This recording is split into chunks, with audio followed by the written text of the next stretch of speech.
itong panahon na ito talaga ang iniwasan ko kasi mapipilitan ako ngayon magsalita.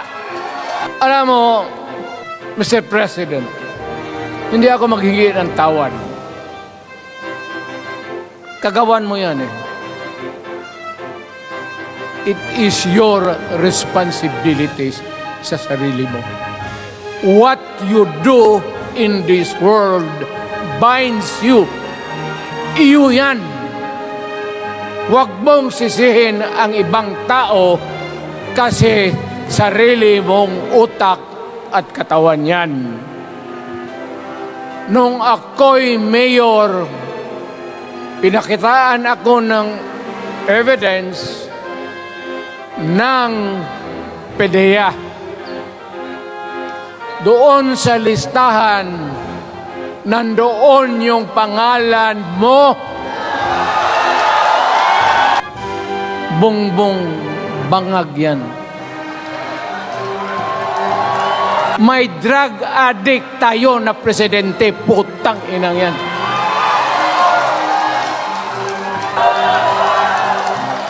That's why sinasabi ko na sa inyo ngayon, si Bongbong Marcos bangag noon, ngayong presidente na bangag natin ang presidente. Kayong mga military, alam ninyo yan. Lalo na yung nasa Malacanang.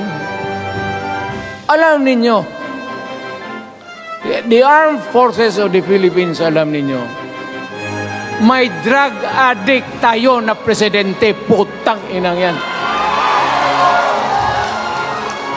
No, Mr. President, pinilit ninyo kami. You are pushing to the limits ang pasensya ng Pilipino. Huwag mong gawin yan. Huwag mong gawin yan, huwag mong ituluyan kaya magkagulo. Ikaw pumapasok kayo ng alanganin. Mr. President, baka susunod ka sa dinaanan ng tatay mo. Diyan ako takot. Ayaw ko mangyari sa iyo yan. Pero nung lumabas itong People's Initiative, sa umpisa pa lang nagdududa na ako. Bakit? People's Initiative manggaling sa tao. Dapat yan galing sa mga purok at doon sa barangay at doon sa DILG, ipasa nila sa syudad, sa probinsya at sa national office. Dito mga congressman, sa umpisa pa lang, binibili na ninyo yung signature ng Pilipino. Yun ba ang People's Initiative? Ginamit ang barangay at binigyan mo ng 20 milyones isa't isa sa kanilang mga congressman. At binibili ang Pilipino. Alam ninyo kung ano yan? Kaluluwa ang ninyo ang binibili ng taong bayan. Pinagsayangan ninyo ang pera namin. People's Initiative does not involve buying the vote or the signature of the Filipino. Hindi yan People's Initiative kung hindi buying the people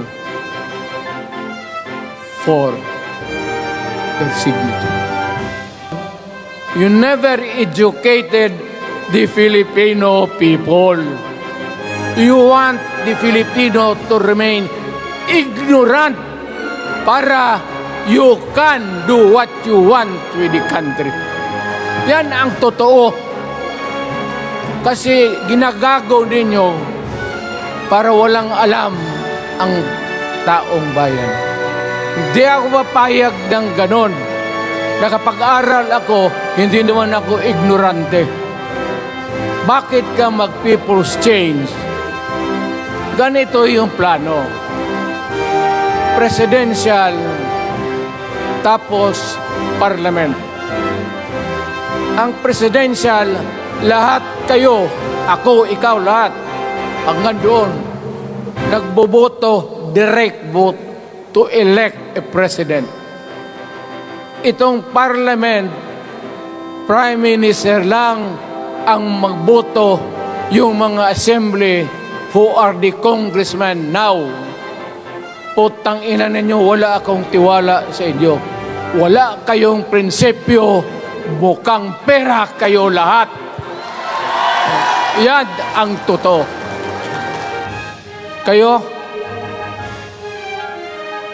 nagpasok sa Congress, eleksyon, nanalo, Seiko. Pasok niyan, Seiko. Paglabas niyan, pagkatapos, Rolex na. Pumunta ng Malacanang, nakatamaraw, paglabas niyan, nagka-Mercedes-Benz. Busog kayo lahat. Tingnan ninyo yung mga bahay noon ng mga congressman at tingnan ninyo ngayon kung ano kayaman sila, lalo na yung mga bahay nila sa Maynila. Huwag kayong magpaloko. Alam mo, parliament, ang ambisyon niyan, karamihan galing kay Lisa Marcos at kay Romualdez. Alam mo, presidente, tapos mag-parliament, tumatakbo ng assemblyman o congressman niyan si Sandro, tapos ipasok nila sa assembly, gawain nilang prime minister. Yan nga ang sakit ng Pilipino. You want to perpetuate yourself in power at the expense ng buhay ng bayan. Mabuti sana kung bright kayo. Kung drug addict ka lang naman at may asawa kang hungry for power, tapos may isa itong taga Leyte, gusto siyang mag-prime minister at gawin niya itong bongbong, diyan ka lang, ako ang bahala. Ceremonial president ka na lang. Ako na ang magpatakbo ng bayan sa parliament. Yan ang plano nila. Yan ang hindi talaga matanggap natin. Kalukuhan niyang putang ina. Bongbong bangag yan. May drug addict tayo na presidente, putang inang yan.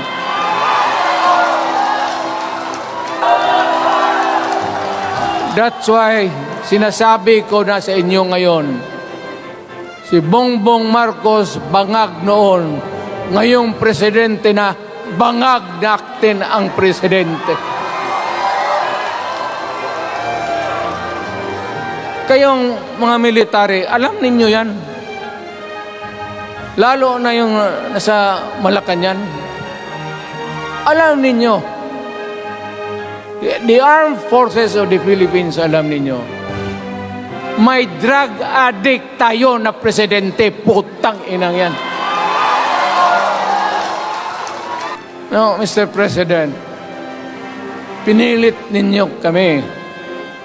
Yung sabi nila, the usual excuses, economic provisions lang ang aming pakialaman. Putang ina, huwag kayong maniwala dyan sa mga yawa na yan.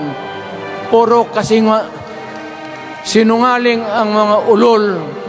Alam mo, pag nagtawag ka ng Constitutional Convention through People's Initiative or when you open the Constitution, hindi mo pwedeng limitahan ang powers na yan. It's unlimited. Kung ano ang gawain nila at kung ano ang utos ng may pera, kung bayaran sila, ipagbili talaga tayo. Magbigay sila ng pera, tanggapin ninyo. Pera ninyo yan. Hindi ba ninyo na sa isip ninyo? Bigyan kayo ng 1,100, tanggapin mo, pera ninyo yan. Pati yung sa bulsa nila, kinakain nila, at pinagbili ng bahay kung saan-saan, pera ninyo. So, make sure na bago kayo lumabas lang naman sa mundong ito, may panahon lahat, mamatay tayo. Mag-iwan kayo ng isang prinsipyo. Sabi ninyo sa mga anak ninyo, tinanggap ko yung pera kasi pera natin ito, ibili natin pagkain. Pero yung prinsipyo natin, huwag natin ipagbili. Sabi ko nga sa iyo, Mr. President, pag pinilit mo ito, lalabas ka ng Malacanang kagaya noong panahon na pinalayas kayo.